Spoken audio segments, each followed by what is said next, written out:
Hello and welcome to From Mold to Mind, connecting mycotoxin exposure with neurological health. My name is Adair Anderson. I'm the product marketing manager here at Vibrant and just want to go over some quick housekeeping items before we get started. All attendees are in listen only mode, so if you have questions during the presentation, please submit them as a comment. We will try our best to answer the questions as they are asked.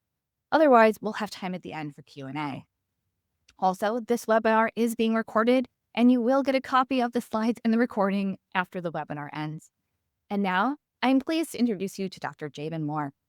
Dr. Jaban Moore is a doctor of chiropractic based in Kansas City who works virtually with patients using a functional medicine approach to address complex chronic health conditions. At age 25, Dr. Moore went from being an award-winning collegiate athlete to struggling to get out of bed. After years of seeking answers and receiving only short-term solutions, he was ultimately diagnosed with Lyme disease. His recovery from this complex illness reshaped his clinical focus and approach to care. Today, Dr. Moore specializes in helping patients identify and address the root causes of persistent symptoms, with clinical expertise in Lyme disease, pandas, autism spectrum conditions, parasitic infections, and environmental toxicities, including mold and mycotoxin exposure. Take it away, Dr. Moore. Well, thanks for having me here to present today, and I hope everybody is excited for some mold information. I am definitely the person that's a technician, so I'm going to get into how to help people, different mindsets and ways to think about this. Because what I love about a lot of the labs providers, they help us to be able to take those next steps. And after being in practice for what seems like a long time nowadays, more than a decade, I've had the opportunity to run a lot of different labs. This is me, of course. You got to do those start ones here. The background, I've been there. I've done the sick thing. That's what actually drove me here. I thought my original origin story was Lyme. I found out that mold had made me actually even more sick, that allowed the Lyme to come in. I tried the conventional route. I tried the functional medicine route, and both failed me. And that's what really took me down this root cause, like looking for the causation or causations. And that's the thing a lot of people miss. They forget the S on root cause because it's root causes in most of our cases. And after about 10,000 plus clients going through the clinic, today's what I want to show you is just some of the clinical pearls, some of the pieces of the pie that help me to understand what is working for people and what is not, and trying to shift the narrative from a Herxheimer or a detox reaction to maybe a histamine or a nervous system reaction, and why mold is such a big component of that conversation. So, the real story behind mold is it's more than just an illness. It's not just this toxin that makes you have a little bit of asthma. It's not this toxin that makes you breathe differently, that is in every house. You just walk by it. It's so much more than that. And I'll walk you through the steps of how to do that today and why I feel that way. And oftentimes, your stuck client, the ones that drive you nuts, the ones that just stress you out because you care, the ones that keep you up at night with their high levels of sensitivities, their reactions to everything, their nothing works for me or it never sticks, I never stay well. A lot of times mold has something to do with these types of individuals, like Sydney here. She was someone who came in, she had been dealing with chronic illness since she was 9 years old. I mean, we met when she was a teenager and maybe even around 20. And she'd been dealing with chronic fatigue, dizziness, intolerances, body pain, all the things you can read on the screen there. And nobody ever looked for mold.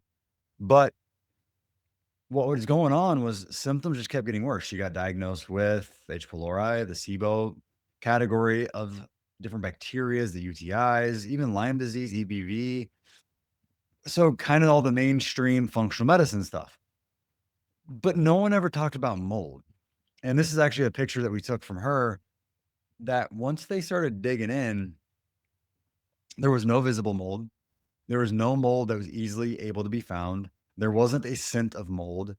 It was just under the floorboard around the toilet and around the bathtub here. Now, the biggest piece of the puzzle was we found it, but then how do you fix it, right? How do you actually get to the bottom of what's going on here when her body won't tolerate anything. Now, I will be taking questions as we go through this. So if you're listening in right now, they're going to be popping questions on the screen for me, and I'll take those as we go. And if they fit where we're at and I can answer them easily, I'll be doing that.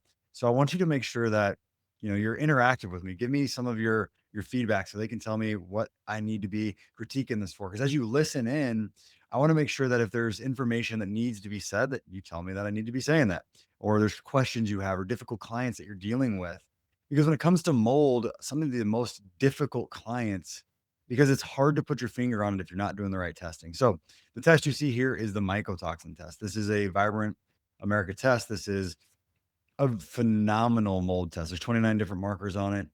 And even after finding mold, we still had to figure out how to get the body to be able to move forward. So we had to go through everything very slowly. We had to rewire the nervous system.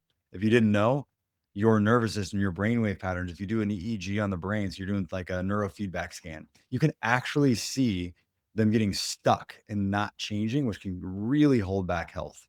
And to understand what's going on when mold is a part of it, we have to understand mold. So mold is a survivor. We'll put it that way. It's trying to outcompete other microbes. It's trying to defend itself. So when you throw bleach on it, it just pisses it off and it ends up making things worse. It's defending itself against other insects that are also trying to break down, let's say, organisms out in the wild. And then the stress response that it triggers in a human body, or for that matter, an animal's body, is actually pretty incredible. You can see anything from mitochondrial shutdown, which we'll see through an organic acid test. You can see significant inflammation.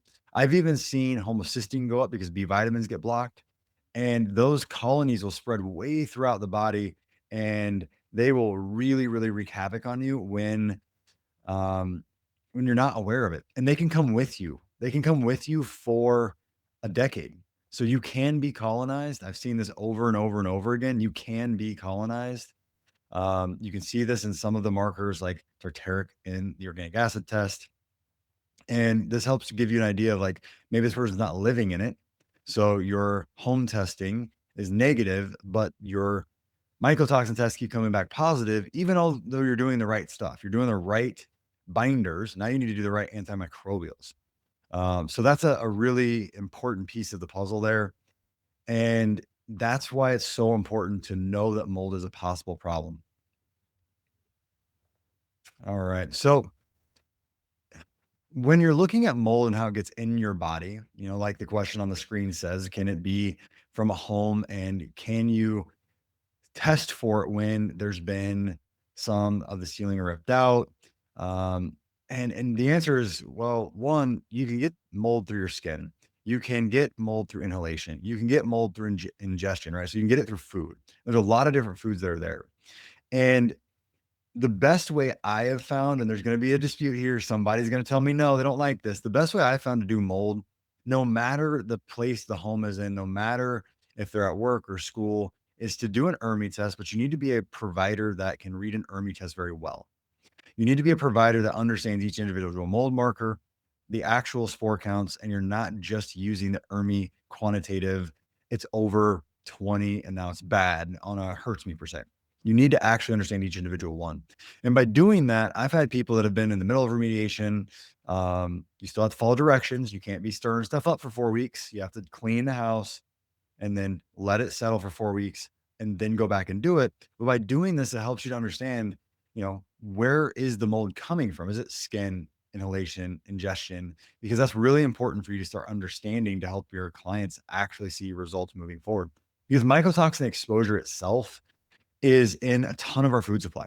Here's examples of it. Instead of me reading each individual one, these will be given to you, these slides, or you can take a screenshot, but it's in a lot of our food, and it's really hard for us to be able to avoid it. And I'll just say this, when I see it in our food, it doesn't typically trigger us to be way up in the red category of my experience on a mycotoxin test. Usually, in my experience, food is in the moderate category, not the high category. Water damage in your home, workplace, that's more the high category on your mycotoxin test. So it's really important differentiation for me. So it helps me to understand where I'm going so that I can really be able to spend my efforts and my energy looking in the right places.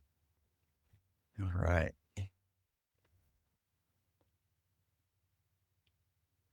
So then as you go through it, you can look at mycotoxin exposure. You can look at the skin barrier, which there's a few that are going to be more important there. You can look at inhalation. So nasal passage, by the way, you can be colonized in your nasal passage. And then you can also see that there is mold that's going to be coming in, um, of course, breathing and then eating, which I was just talking about on the last page, eating.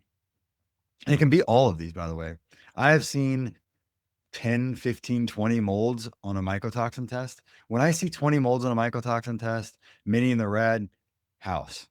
A bunch of molds in the moderate, maybe house, maybe in the past, maybe food. So as you get more used to running these types of tests, you start to be able to get a little bit better idea of where it's coming from.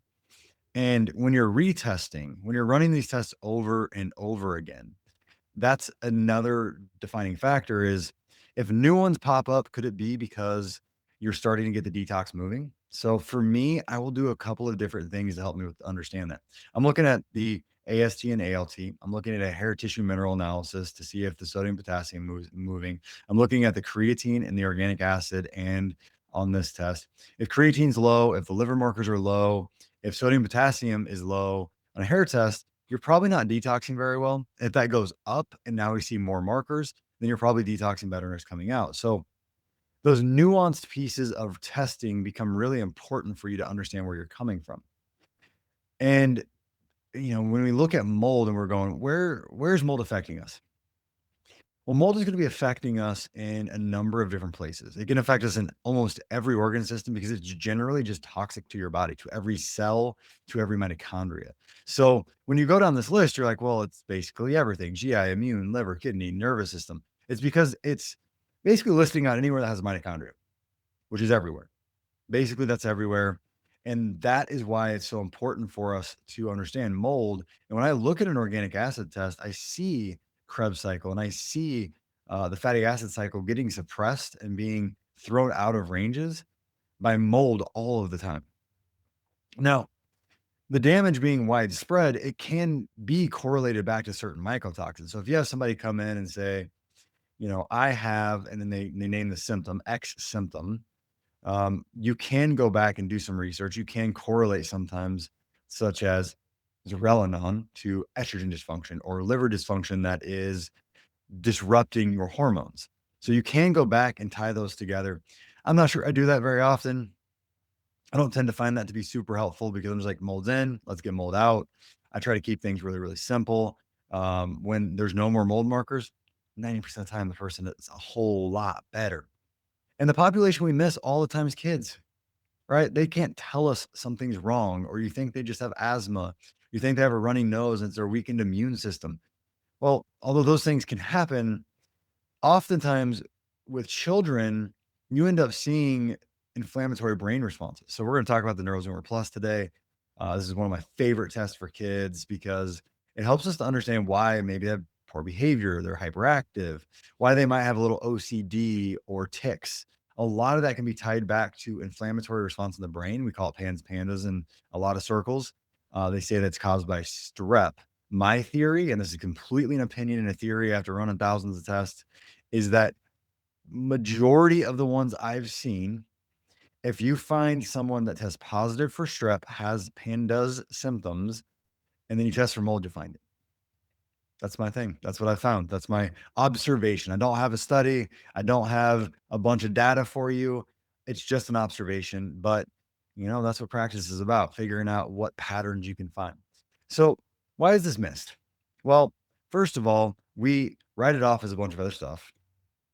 We, in conventional medicine, are told, well, it's everywhere. Don't worry about it. Even though it's all over the books, we all know that it's bad, but it's just kind of pushed off to the side saying, oh, well, maybe it's not that big a deal because mold's in every house, right? So then everybody in the house would be sick. Wrong.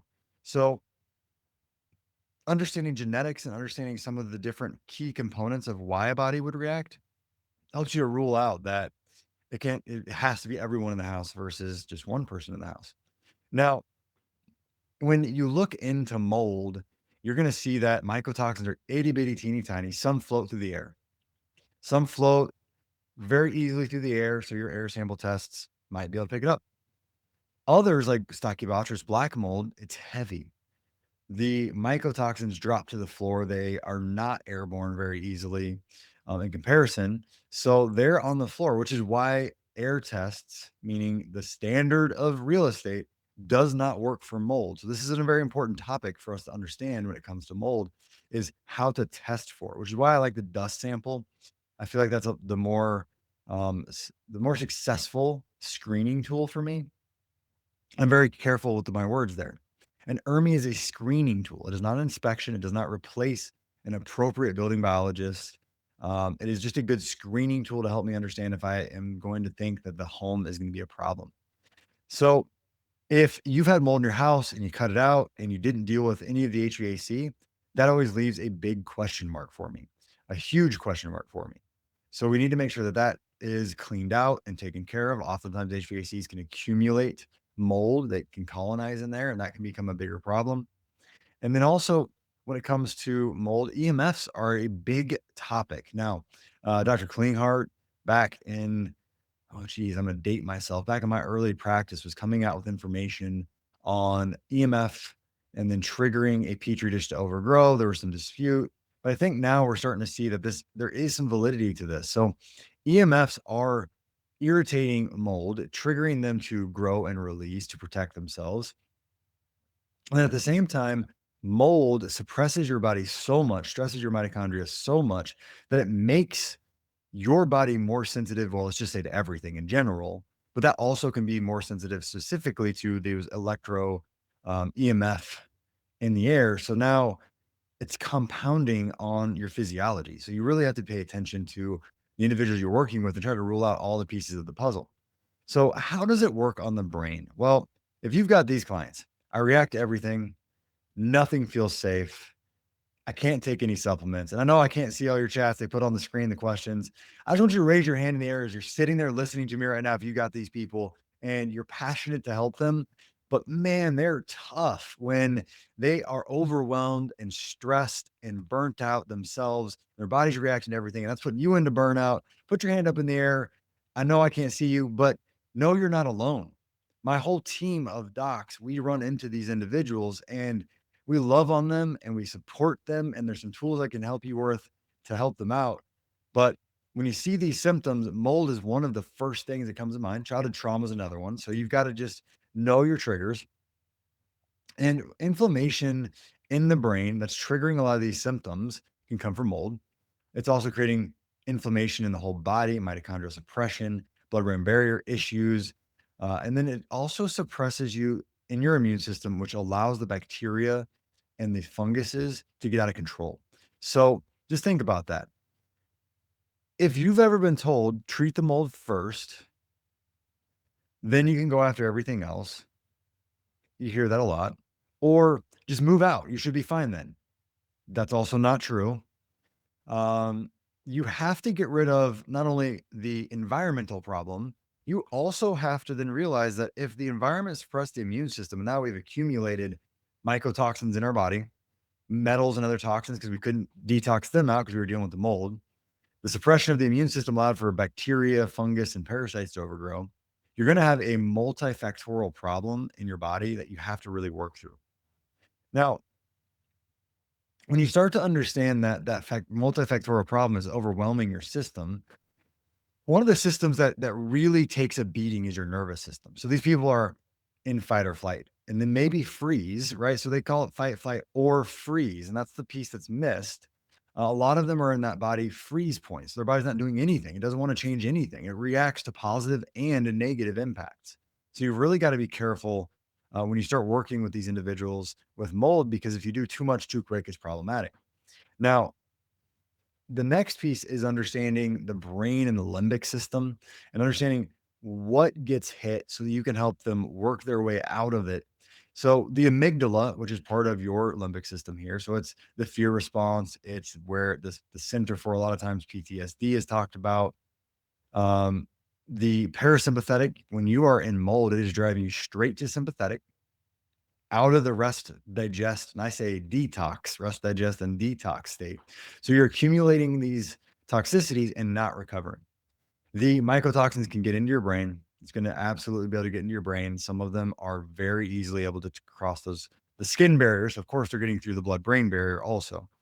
And that keeps you stuck in this loop of over responding to your environment, which can create a lot of fatigue. These individuals can be people pleasing, perfectionist, A type, OCD, ticks, because it's stressing their body to the max. 90% of people that have dealt with a chronic fatigue diagnosis when they're tested have a mycotoxin positive in their body. So, this is a really common finding amongst that fatigue population. Now, when you go through a screening for mold and you're asking about the client's physiology, you're asking about what's going on, um, oftentimes they're so burdened that they don't feel like themselves. So, you ask them, how's your mood? And they're like, I just don't feel like myself. Their neurological symptoms, they might start having numbness in their hands, their feet, tingling. They might feel like they're going to pass out like pots, memories degrading. So when I put these symptoms in here, I'm kind of going over them with different wording, even so that it helps you to understand that they can all tie back together. And just to get into the physiology for a moment of the limbic system, which is the emotional nervous system, you have the, you have the hypothalamus here, which is regulating hormones. And because of that, maybe if your brain is off, that's triggering pituitary gland, which is the next gland that's releasing all those endocrine hormones. Now we don't have proper thyroid function. We don't have proper libido or blood pressure or body temperature. And then as you go through, you see that the amygdala, it helps us to understand not just the fear, but also feelings, memory, social interaction. And when it's coming from a state of fear, and fight or flight, that can change who you are, how you react, what you respond with. So you get these clients in and they're already stuck in this overwhelmed state, this overdrive state, this buildup of negative response. So you got to be gentle with them. You've got to give them confidence and security that you can help walk them through it. Then the thalamus, this is more your sensory. So a lot of times people are overstimulated with that light or tastes, sounds. All of this can be overstimulated with mold because it's straining the body, and it's just like putting you in too much of a all the time go go go. So then you start to retract from the world. So these people sometimes are like, I used to be really social. Now I'm just not. I stay home. I've had that experience with a lot of clients is as you give them their freedom back, they start to return back to themselves. The hippocampus is for memory. When you're in fight or flight, memory is going to be negative. It's going to be low. It's going to be bad. So you can give hope to people that they're going to get their memory back. And then you can also start talking about how the combo of all of those start affecting just day to day behavior. So when you're in fight or flight, just to make it short, you're running from a bear. Are you worried about eating? So you're not going to be as hungry. Are you worried about sleeping? No, because you're freaked out. Your body's in overdrive. It's not going to want to sleep. So sleep is going to be poor for these individuals. And it becomes a trap because that physiologic stress will trigger more emotional stress and mental stress. And that combination of things, even if you've left the mold, is still going and it's still creating all the inflammatory markers, even when you're out of the situation. So that's where not even just the mold part, but the nervous system part is really starting to weigh on this person. And that's why we have to work our way out of that. We have to do the work to get out of this autonomic trap. And if you have an individual that is predispositioned to be um, less positively responsive to toxicity, such as someone with MTHFR or HLA-DR, if they have personality types that they use a little more energy than maybe the next one. So if you're A type, if you're perfectionist, if you're an overachiever, these types of personalities, though, they can make you a great employee, an amazing doctor, amazing mother, wife, husband. They can wear on your system, and that wear and tear makes you more vulnerable. So the big thing here is you cannot detox from a state of fear because your body's stuck. It's in the freeze state in many cases that we're working on. So you've got to really start working on the nervous system while you're doing the beginner steps of replenishing nutrients and starting to move toxins out. So working with these individuals to get into like a primal trust, which is a program that I use all the time, is going to be a really helpful tool. It's going to be very, very important to get them into doing some brain work when you notice that they're in fight, flight, or freeze. Now, for me, what end up doing a lot of times is I try to systematize my approach. Now, it's very custom to the individual, but if I had to put it on a slide, which I did, this would be the approach. Do your testing, run your mold. And if they have nervous system situations, which is why this is mold in the mind, we run a NeuroZoomer Plus. And that's going to help us to understand what is potentially being triggered in the brain, what autoimmune conditions might pop up. Then we're looking at the environment. We start doing a nervous system check, and you can tell if your client needs nervous system work. You've worked with enough people probably at this point where you're like, yeah, I feel like they're a little outside the normal stability. So you start to talk nervous system work, primal trust, breath work, mindfulness. Then once we get in there, we're bringing down inflammation and mast cell. We're replenishing nutrients. We're bringing in then mitochondrial work and then going after those organisms and toxins that are stressing. And we like to say test, don't guess. This is a old adage. I didn't make it up, but it does help you to understand if you're guessing and you miss mold, it's one of the most heartbreaking things you can tell a client is, I suspected mold, we didn't test. Since we didn't test, we spent the last 5, 6 months working on this. And well, we're going to go back and test this. Oh, it was positive. So those first 5 months, we didn't make it nearly as far as we should have. So test, don't guess. Now I'm going to go through a few slides pretty quickly here. These are slides that will be given to you. They have some of the markers and some of the numbers on it that I like. So, for instance, if I see eosinophils 5 or above, I'm starting to think parasites. If I see homocysteine above 10, I'm looking at, do we need to bring methylation in? Here are some markers for mold specifically. The one I'll explain a little bit more in detail because this is one of my observation ones is albumin. Albumin goes up when your body's dehydrated. So if it starts creeping up above that normal range, which I find about 4.5, 4.6 is the peak of that normal range. If it goes above that, then I'm going, okay, there's something stressing your body. There's something pushing you a little bit too hard. And that's keeping you from being where you want to be. And I need to figure out what's pushing you. Is it life? Is it toxins, infection? I want to give a shout out to Dr. Shoemaker and Emily Moreau. I've taken some of their coursework on labs. So some of this comes from them, some of it comes from my observations. So here's some of the markers that we pulled from Emily's course and some of the markers that you can look at and use when you're looking at blood work to give you hints of where to go. These are some things I pulled from organic acid myself. If these are out of range, anything from the Krebs cycle there, the first about 7 bullets, the fatty acid cycle, which is the next several bullets from row 2 there.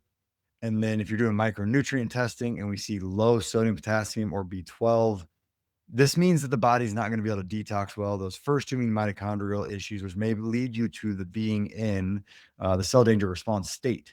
So you have to be able to look at these physiology tests, is what I call them, and then be able to pick out this is going on. What are the most common causes of it? For this, it's mold. And then that can help you go, I need to run a mold test now. I need another set of testing to your patient, to your client.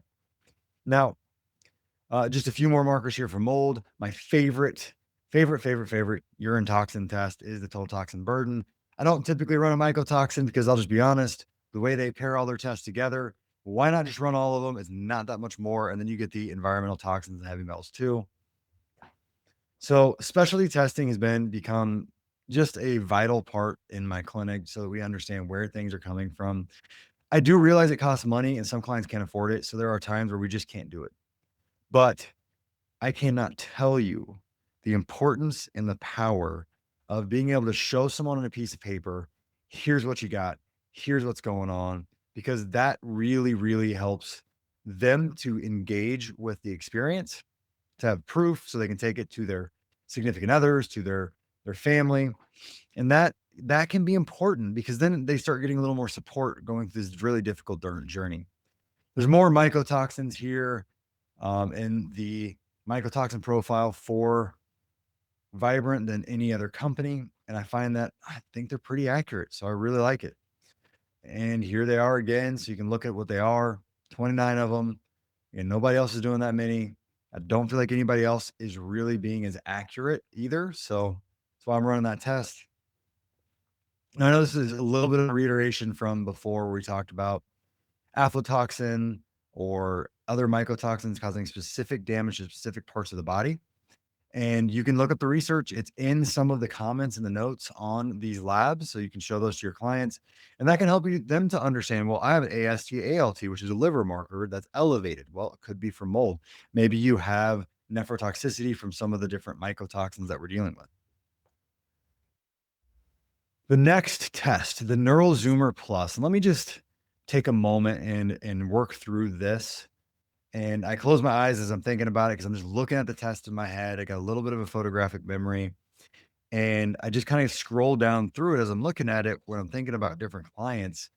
And when you look at, say, dopamine receptors here, like 1 and 2, you can go to pandas.org and you can actually find that those are associated to pandas, antitubulin and anti-GM1 and 2, also associated to pandas. So if that's associated, then you know that pandas like symptoms and mold markers that trigger your Neurozoomer Plus to be positive can cause those types of symptoms, tics, irritability, overreactions, frustrations. And that really helps you to start getting an idea of, could this client that I'm working with be behaving in a certain way because of neuroinflammation? And that neuroinflammation, I can tell you this, when you have that inflammation and you give them a test that shows positive and it's a kid and they take that into school, the school's a little nicer. Grandma, grandpa understand a little more. They're like, okay, I'll give some space for this kid to work through healing. It gives the parents a little bit of relief and backup and support. So sometimes the test is not for you to get a piece of information that you can directly work on, which is the drawback to a neural zoomer. There is not a unique protocol for anti-GM1. It's figure out what's triggering the body to be inflamed and remove it, and then work on the inflammation. So in this test, there's numerous triggers, so things that can cause a problem. So that's the infection section there. And then the rest of it is more an effect of causes. And these are not all the causes that would affect this. These are just the ones that they have on their test. Then I can go run the Tickborne panel. I can go run the toxin panels and combine them all together as necessary. The third specialty test is the Tickborne 2.0 test. Now, I've run a lot of Tickborne tests because my origin story was Lyme, and none actually come back as dialed with symptoms when you work on it, relief and positive results like the Tickborne 2.0 panel. It's standalone for me. And I say that because observationally and pattern wise in my practice, I'm looking for those things all the time. And what I have found is sometimes symptoms don't match a test, or symptoms don't match other, no, sorry, not symptoms. Testing doesn't match other testing. So if I get a organic acid test from a different company and I see all kinds of markers for mold, and then I get their mycotoxin test and there's no mold on it, I'm starting to wonder. What I find with Vibrant America is they line up together. They actually sync and work together to where you can see that there's something going on, and then that can help you to understand what to do about it. And it's complementary versus sometimes you just get some lab companies that seem like they're competing with themselves. Like, yes, you have this, but actually, no, you don't. And then that's confusing to both me and the client. So making sure you know what tests to run for what specific target and what the expectation is based off your physiology test, which for me is organic acid and blood work to begin. And then I go into all these functional tests secondarily in many cases, unless the person just already wants it and they're really excited about having that specific test. Now, here's a Tickborne 2.0 panel. Somebody out there is going to tell me they don't like it. Somebody out there is going to say, do we really need all those markers? And my answer is going to come back, the more information, the better doc you can be. And sure, it definitely comes at a cost. So you got to weigh the financial needs of the client.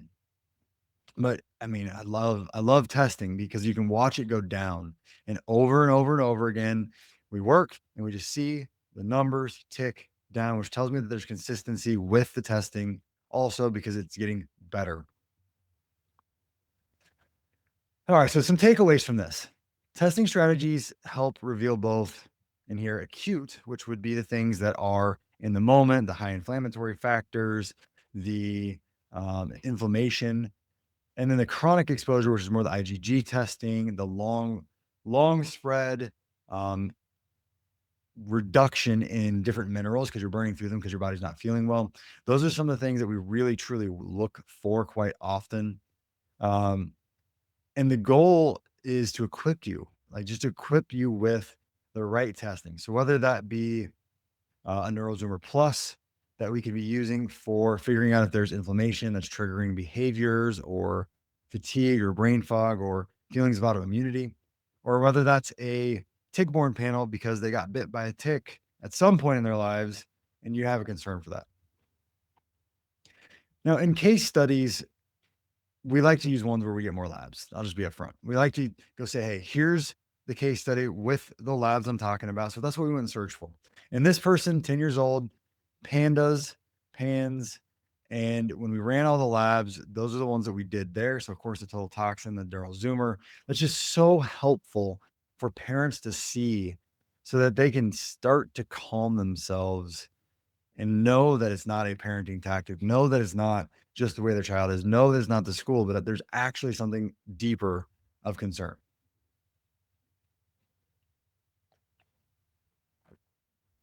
Now, here is the total toxin burden test.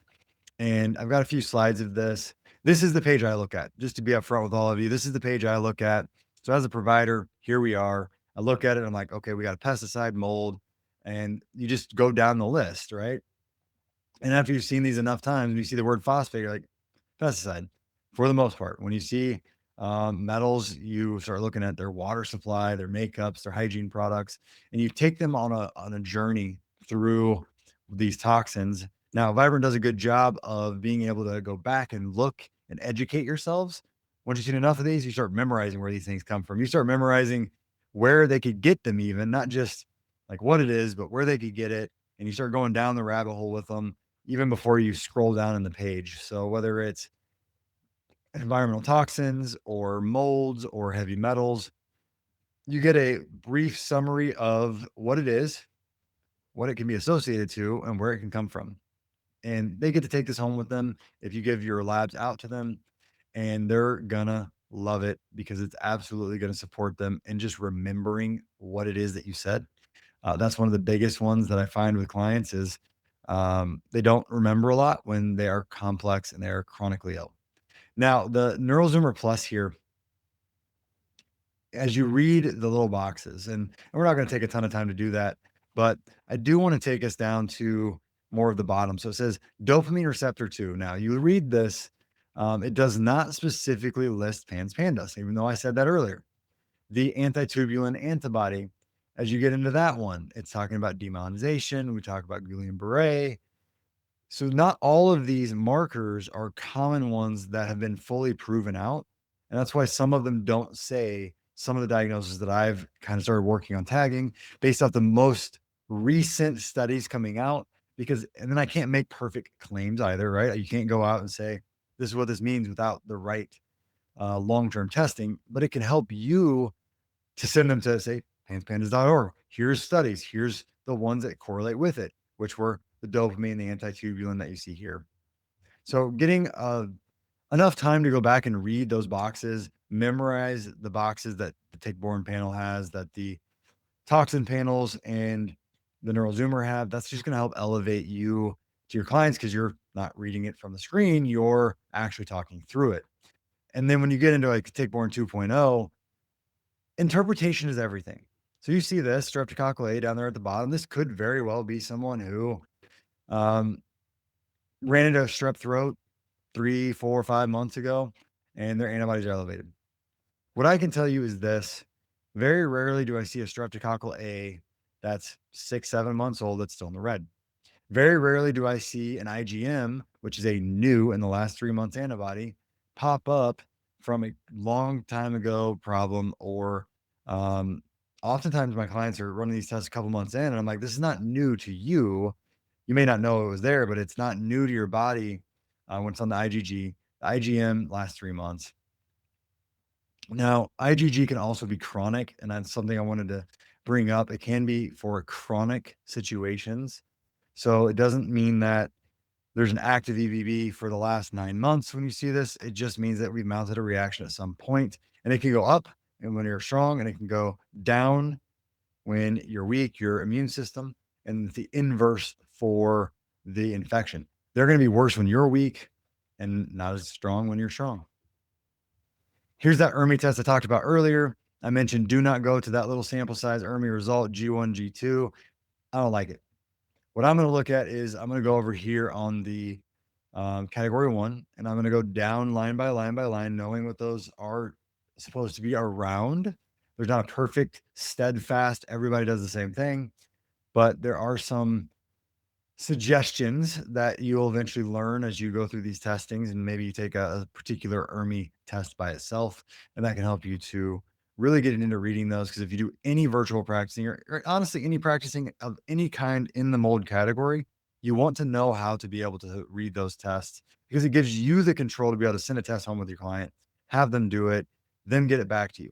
If you're calling a building biologist, I mean, it could be weeks to months before you get any kind of result, and then it's hard to tell if it's changing unless the client's willing to have a test done again and again and again. That can cost four, five, $6,000 for a building biologist test. So as you go through building out your plan, as I start to wrap this up, you must make the environment safe. That is on day one, the biggest topic that we have. Do you live in a safe environment? Once we answer that question, now for the nervous system, which is step two here, do you feel safe even when in that nervous system state in that home?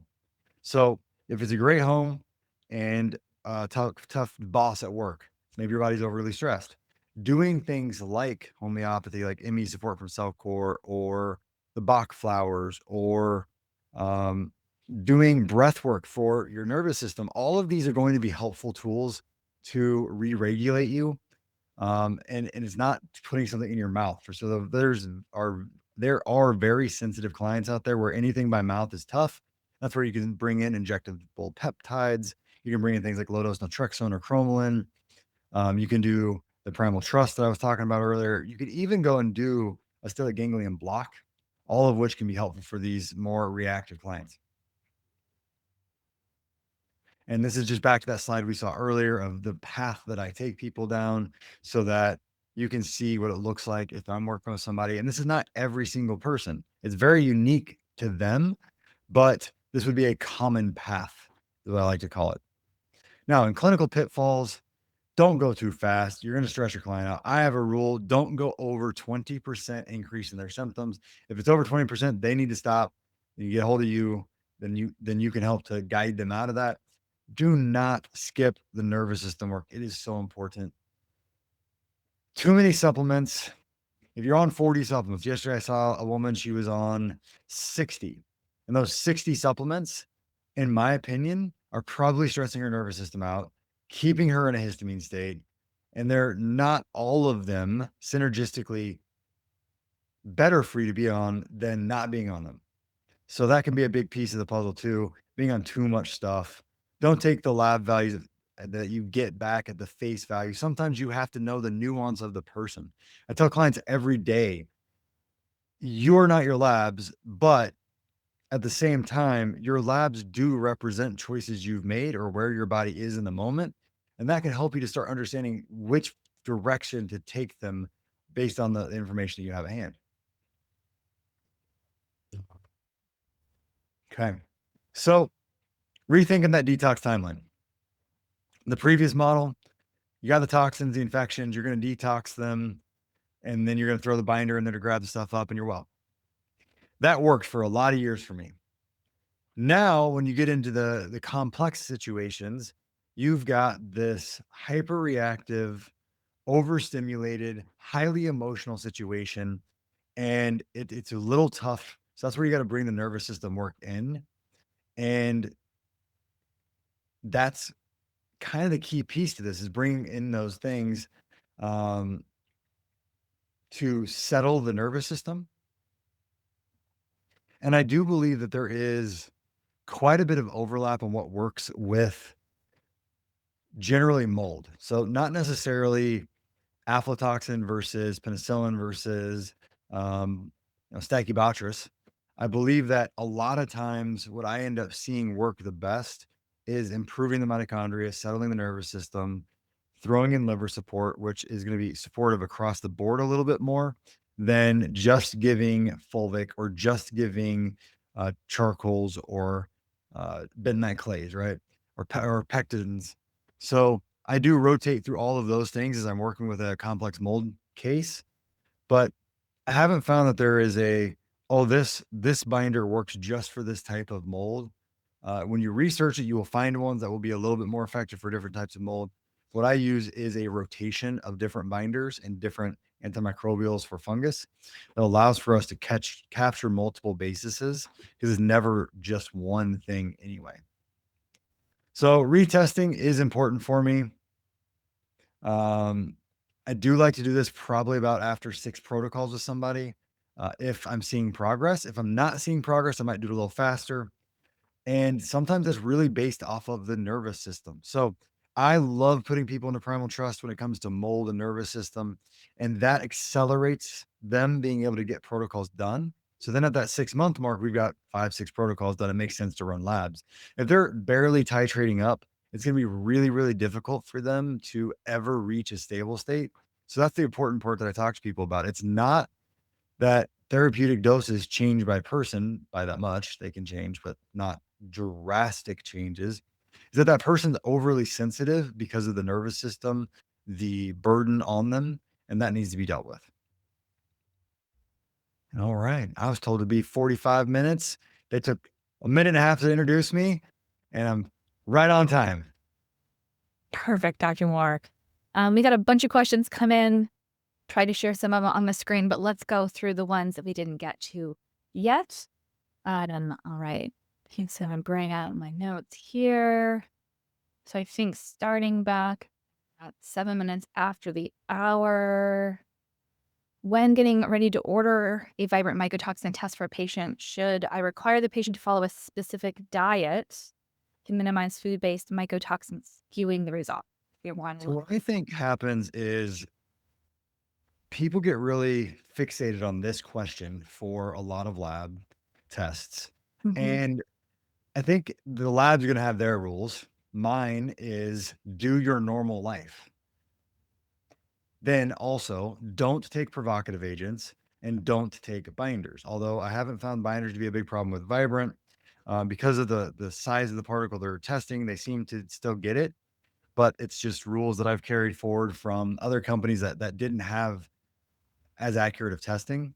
But what I want them to do is I want them to continue eating the foods they're eating because I want to know if the food that they eat on a daily basis has mold in it. Now, if you're changing their entire diet, change the diet and then, you know, 14 to 30 days later, have them run that test. So I think it's for you, like critiquing your client's experience of what you're going to do with them and what expectations you're going to have moving forward for you to run the test. If I'm not changing their diet, I'm not really going to say much about diet because I want to see what's there. Got it. Depends on what you're looking for. And it sounds like to answer Angela's question, you're not doing provocation. Correct. I am not provoking, and that's another of the exact same type of answer. Dr. Jess Petros and I are very close friends, and we go back and forth on this one. She understands why I do it my way, and I understand why she does it her way. I don't provoke, so I can see what's coming in the body now. Hmm. Again, I'm doing this test. If I could do it perfectly, and hey, maybe I can talk to somebody at Vibrant. Um, can I do multiple types of samples sent at the same time? Because I know that it costs a lot of money to send pee across the country overnight where I could do a provoked and a non-provoked so that I could see what their body is like on a day-to-day basis, which helps me to understand, are they living in mold, working in mold, eating mold? And then The other side of it is a provoked to tell me, is mold in their body from maybe a past time frame. So if I provoke, I don't know if it's now or the past. If I don't provoke and it's there, then they're either colonized or it's more recent in most cases that when I'm reading it. Perfect. Yeah, I love the before and after. Uh, Moving on to treatment question. One here, would therapeutic plasma exchange be beneficial? What is your opinion on IV chelation therapy? I have not found a reason to need IV chelation or in the mold category. I know a lot of people do it. I just haven't found a need for it. I see the vibrant test go down, down, down, down, down at a rate of speed that I think is acceptable for many of the clients. Also, chelation can be really, really stressful for many of those very sensitive clients. Um, so you just got to know who you're working with, what their expectations of speed are, and then plasma exchange, EBOO, apheresis. I mean, shoot, let's just call it dialysis for what it is. There's a lot of different filter techniques out there. I can't tell you I am familiar with the success rates of all of them. I've used EBOO probably the most, and I have definitely seen that change the game. Again, I don't know that it's absolutely necessary because let's say you have to do a 10 pack of EBOO, that could be $1,000 per each one. If you got somebody with a ton of money and they're willing to spend that, because I still don't think it's gonna get it all, because it's gonna keep coming out of tissues later on, later on, later on. Mhm. Um, Even with chelation, it's gonna come out of tissues later on, later on, later on. I'm gonna be a more of a proponent of herbal binders, slow, get the environment right, for an average, financially speaking person. Gotcha. On that note, Grace wants to know, will you please elaborate more on your antimicrobials binders used in your protocol? So specific to mold, since that's our topic today, I use A-F and G from Byron White. I use Parafor from Cellcore, ADP from Biotics, Iliaceum from Supreme Nutrition, and Desbio's SSR are all of my more antimicrobial pieces. And I do muscle tests. I also do a lab testing. I rotate those things around with the individual based off what their tolerance is. Binder wise, Aegis Formulas is a new company. They created a total toxin binder, which I love the name because it's the same as the lab. It just makes sense to my clients. It's nice when Mhm. it translates that way. And they have the Fulvix. They have a really nice blend of different binders in one. I also use Carboxy a lot from Cellcore. That is just a substantially amazing product. Been using that for years. So those two are my favorite two binders. I do rotate which ones I'm using. I'll every now and then use a citrus pectin. Back, I'm splitting the word backwards there, but I don't use it as often as the other two. And then on that note, is treatment different depending on the type of mold a person's exposed to? So there would be a debate here. Many people would say yes. Um, they would say that depending on the type of mold and its ionic charge, you would have to use different binders, and I don't disagree with that. My plan of action when you saw it earlier, and you know what, I'll just go here and um, where's the screen? There we go. Let me do this. My plan of action when I do this is the slide I showed y'all, which is here. And when you're going through the process that I'm taking you through, you're getting the mitochondria going, which is going to start kicking out my mycotoxins. You're getting the liver going, so it has your own natural binder, which is bile getting moving along. You're Mm. using carboxy and the other different binders from either Cellcore or Aegis formulas. Like I said, I really love that total toxin binder right now. I'm finding that there's not like a singular mold I'm not capturing with that type of overview. Like, I'm looking at the broader picture and doing it, and I'm seeing those molds.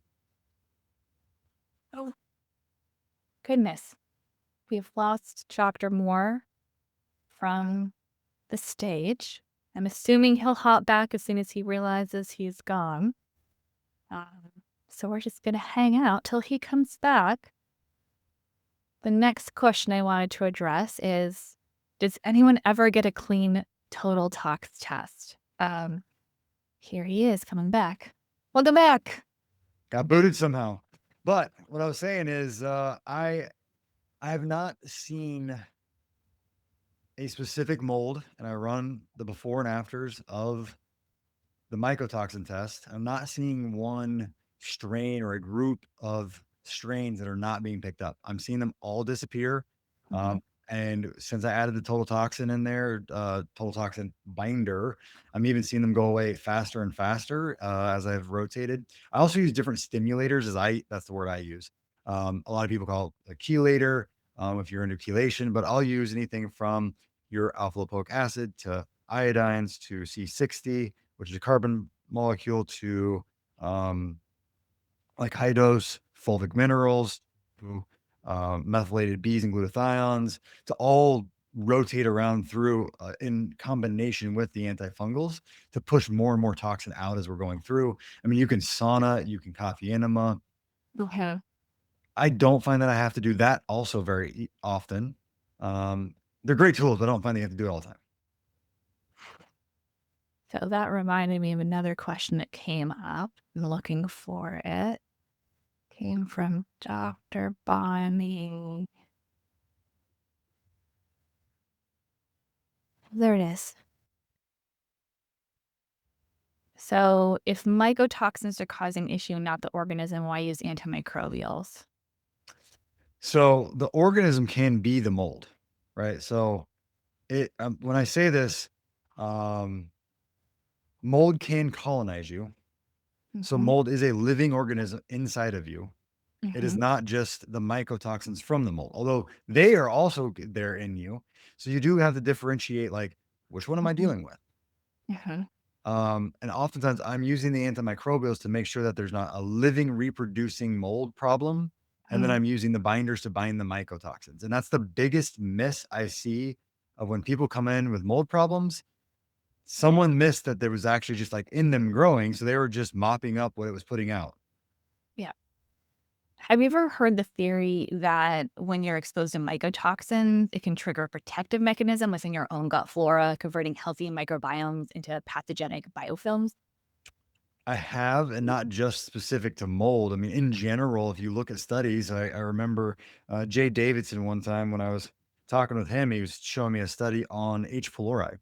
And H. pylori in balance with the rest of your gut microbiome can be shown to be a healthy contributing Mhm, factor of your microbiome.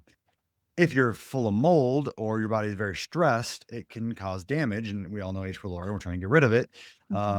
So it's very much, I tell clients all the time, they're like, well, when can we kill it all? When can we get it all out? When can we eradicate it? And I'm just like, it's not the language I use. It's like, when can we bring it back to balance? Mhm. Yeah, totally. Um, Common question came in a couple times. Does anyone ever get a clean total tox test Yes. at the beginning or end? At the end, clean? Yes. So I have seen them at the beginning too. I'll elaborate. If I see a clean total tox at the beginning, I'm going back and looking at all of the mitochondrial function, the Mhm, liver function, and the mineral balance because your body's in a full freeze state. You're not pushing anything out. So I actually in my clinic, I tend not to run a toxin test first. I tend to run it second because I want to make sure those physiological markers are working to give me the best results. Now, when I get all the nasties, and I mean, I've seen where it's like 2 pages of them, of just a chart of toxins, like a full page of red and a full page of yellow, mhm. orange, whatever color you wanna call it. And then it takes some time, maybe a year or 2 years later, now it's like, you got 1 orange left, and we're like, "That darn plastic is hard to get rid of," or the DEPP DEPEA, one of the pesticides. Trying to remember off the top of my head that I just see high quite often. Yeah. I heard anecdotally that someone had an initial, like, totally cleaned Mhm. or saunaing every day and already taking all of the things to help their body to remove it. So, anyway, but most Yeah. mo I usually see the freeze state more, but I'm not usually working with super healthy, I want to do this for the fun of it individuals. Yeah. Final question, where can people go to learn more about mold and become experts in this? That was another question that came up a lot. So I don't have like a training program of my own, so I'll just pitch a few other people. Um, Martin Hart, Dr. Martin Hart, DC. I Mhm, think he's got a little bit of content out there. Joe Krista's got some content out there. mhm, mhm. Sinclair Keneally is partnered with Christine Schaffner, and she's got some content out there. Wellness Plus from Dr. Jess Petros is Mhm. a very inexpensive and plethora of videos and information that she presents on in her programs. Awesome. And just to plug for Vibrant, we have a mycotoxins interpretive guide, and you could all schedule a consultation with our clinical team for any a session ID that has a mycotoxin test associated with it. So lots of ways to get more information out there. We're at the top of the hour. Dr. Moore, I'm going to respect your time. So thank you so much. Phenomenal job today. Great job answering all the questions. Audience, thank you for being here and asking all the questions. And until next time, everyone, stay vibrant. This webinar is for educational and informational purposes only. It is not a substitute for professional medical advice, diagnosis, or treatment. The views expressed by guests and hosts are their own and do not necessarily reflect the official policy of Vibrant Wellness. As always, consult your healthcare provider before applying any recommendations that you have heard here today.